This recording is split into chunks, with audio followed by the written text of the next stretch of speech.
ایک مرتبہ ایک بھیڑیا اللہ کے محبوب صلی اللہ تعالیٰ علیہ وآلہ وسلم کی خدمت اقدس میں حاضر ہوا، حضور کے سامنے آ کے بیٹھ گیا اور اپنی دم ہلانے لگا، اللہ کے محبوب صلی اللہ تعالیٰ علیہ وآلہ وسلم نے صحابہ کرام علیہم رضوان سے ارشاد فرمایا، اے میرے صحابہ، یہ بھیڑیا بھیڑیوں کا قاصد ہے، یہ بھیڑیا بھیڑیوں کا قاصد ہے، اور یہ یہاں اس لیے آیا ہے تاکہ تم اپنے اموال سے، اپنے مال سے ان کے لیے حصہ مقرر کر دیں۔ تم اپنے مالوں سے ان جنگلی درندوں کے لیے، بھیڑیوں کے لیے اپنے حصے مقرر کر دیں۔ اگر تم ان کے لیے مقرر کر دو گے تو پھر یہ بھیڑیے، جنگلی درندے، جنگلی جانور کسی دوسرے جانور کا شکار نہیں کریں گے۔ اگر تم چاہو تو ایسے ہی رہنے دو، اگر چاہو تو ان کے لیے حصے مقرر کر دو، اگر چاہے تو رہنے دو۔ پھر ان بھیڑیوں کا، ان جنگلی درندوں کا جس جانور پر بس چلے گا، جس کو قابو کر لیں گے، پھر وہی جانور ان کا رزق بن جائے گا۔ میرے آقا پاک صلی اللہ علیہ وآلہ وسلم کی خدمت اقدس میں صحابہ کرام نے عرض کی، یا رسول اللہ صلی اللہ علیہ وسلم، آقا ہمارا دل یہ گوارا نہیں کرتا، ہمارا دل یہ گوارا نہیں کرتا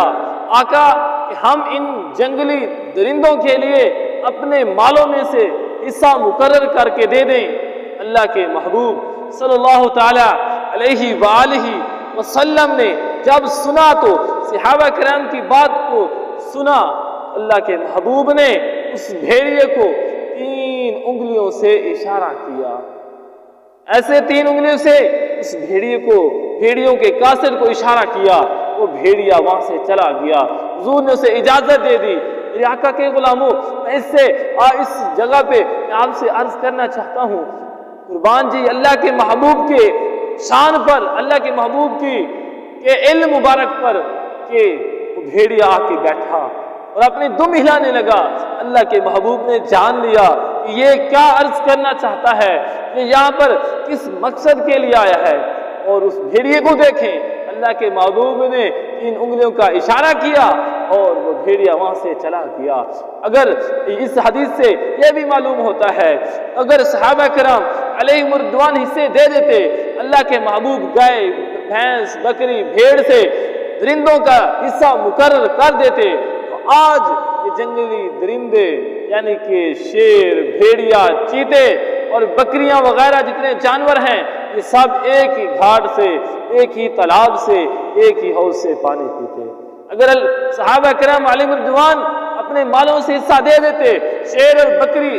ایک ہی گھاٹ سے پانی پیتے۔ انہوں نے، صحابہ کرام علیہم رضوان نے یہ پسند ہی نہ کیا کہ اپنے ہاتھوں سے ان درندوں کا حصہ مقرر کر دیا جائے۔ میرے آقا پاک صلی اللہ علیہ وسلم نے ان جنگلی درندوں کو، اس بھیڑیے کو اجازت دے دی، جاؤ جس جانور پر تمہارا بس چلے، جو تمہارے قابو میں آئے، اسے پکڑ لو۔